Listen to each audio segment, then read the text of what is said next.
Verve, online devotional videos. There is no polite way of describing how messed up Eli's sons, Hophni and Phinehas, were. There's no, nice church stained glass window way of describing it.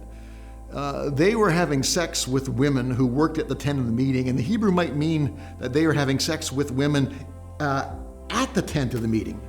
This sex might not have just been gross perversion, but it might have been some type of Canaanite cultic sacred prostitution having crept into the worship of Yahweh.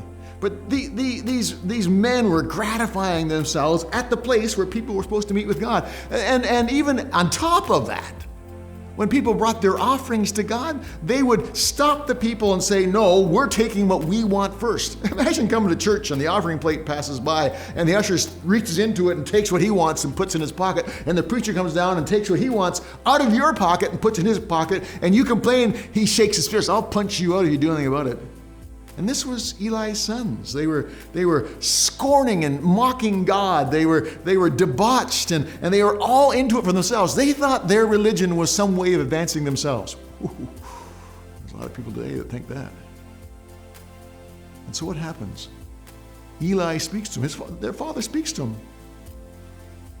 Tragically, that's all he does is just speak to them. He doesn't take any action. He just speaks to them.